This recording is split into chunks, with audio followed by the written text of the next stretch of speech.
Magandang araw mga kababayan. Welcome back to our channel, kung saan tinatalakay natin ang pinakabago at pinakaimportanteng balita tungkol sa modernisasyon ng ating sandatahang lakas. Ngayong araw, pag-uusapan natin ang isang napakahalagang upgrade sa Philippine Air Force, ang Auxiliary Fuel Tank Project ng S-70i Black Hawk helicopters. Ang proyektong ito, na sinusuportahan ng halos 1 na bilyong piso pondo, ay hindi lang simpleng improvement. Isa itong game changer pagdating sa mission readiness, saklaw, at tagal ng operasyon ng ating mga chopper. Pero bago tayo magsimula, tandaan natin na ang matatag na Pilipinas ay hindi lang nabubuo sa lakas militar, kundi sa maayos na pamahalaan, paglaban sa korupsyon, pagtanggi sa political fanaticism, at pagsugpo sa fake news. Mahalaga yan para sa tunay na seguridad at katatagan ng bansa. Kumpirmado na, ang Department of National Defense ay nag-aproba na ng Amendment 1 sa S-70i Black Hawk Upgrade Project. Ibig sabihin, maglalaan ang gobyerno ng karagdagang 964 million pesos para sa pagbili ng auxiliary fuel tanks para sa mga Black Hawk helicopters ng 205th Tactical Helicopter Wing. So, anong silbi ng fuel tanks na ito? Simple lang, palalawakin ito ang operational range ng ating mga helicopters. Mas malayo ang mararating, mas matagal sa ere, at mas flexible sa anong klaseng mission. Ito ay hindi lang para sa combat missions, kundi pati na rin sa humanitarian operations, disaster relief, at tactical resupply, lalo na sa mga isla at liblib na lugar ng bansa. Ang 205th Tactical Helicopter Wing ang pangunahing unit na gumagamit ng mga S-70i Black Hawk. Sila ang nagsisilbing backbone ng rotary aviation capability ng Philippine Air Force. Ang S-70i ay ginagamit sa iba't ibang missions: troop transport, medical evacuation, combat support, relief missions, VIP transport, at maging counter-insurgency operations. Simula nang dumating ang mga Black Hawks mula Poland noong 2020, mabilis itong naging critical asset sa mga operations sa Luzon, Visayas, at Mindanao. Pero alam nyo ba, hindi lang basta gamit ang nadadagdag sa Air Force, kasama rin sa programang ito ang mas matatag na pilot training at maintenance planning. Dahil sa nadagdag na mission complexity mula sa mas mahabang range, kailangan ding tiyakin na ang ating mga piloto ay fully trained at ready para sa long-haul operations. Kaya't kasabay ng auxiliary tank acquisition, may kasamang logistical coordination para sa fuel consumption planning, risk assessment, at emergency diversion protocols. Hindi pwedeng basta na lang magdagdag ng fuel tank, kailangan itong samahan ng flight simulations, strategic route planning, at upgraded mission briefing tools. At dito pumapasok ang local simulator facility para sa Black Hawk na naitayo sa bansa. Gamit ang teknolohiyang ito, kayang magsanay ang mga piloto sa iba't ibang weather patterns, terrain challenges, at emergency scenarios, hindi na kailangang lumipad agad sa totoong peligro para lang matuto.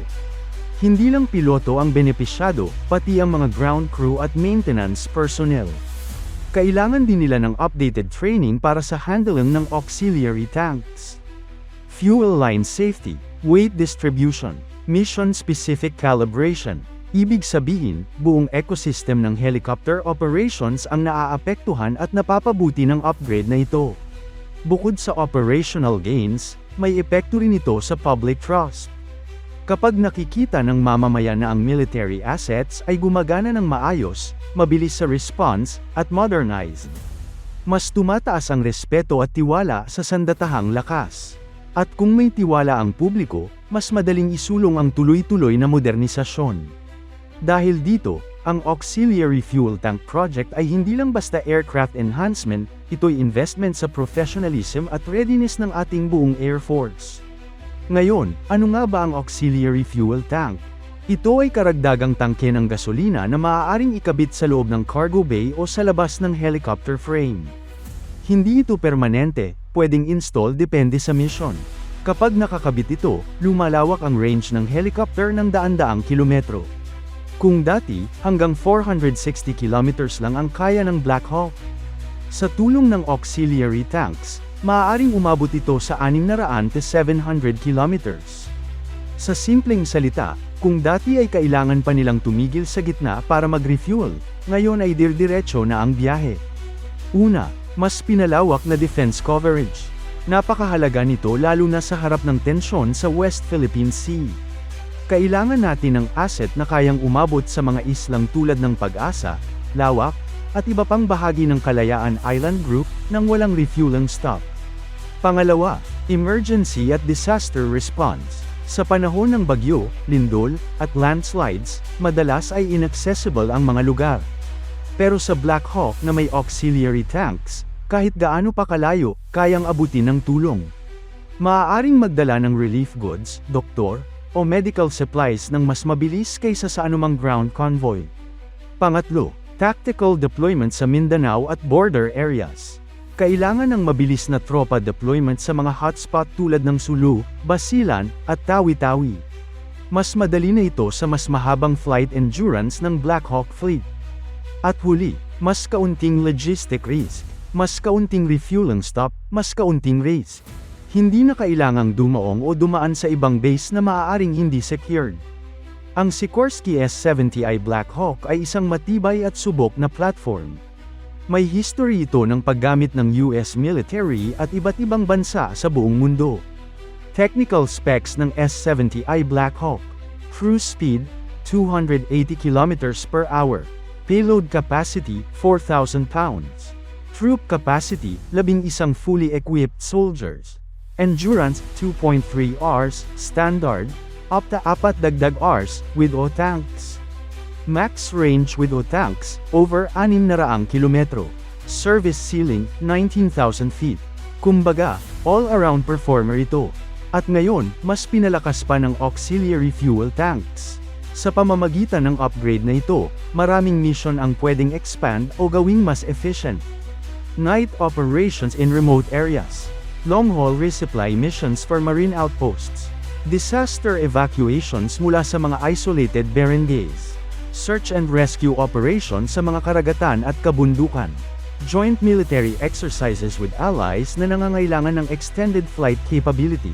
Sa madaling salita, mas flexible, mas handa, mas mabilis ang response ng Air Force.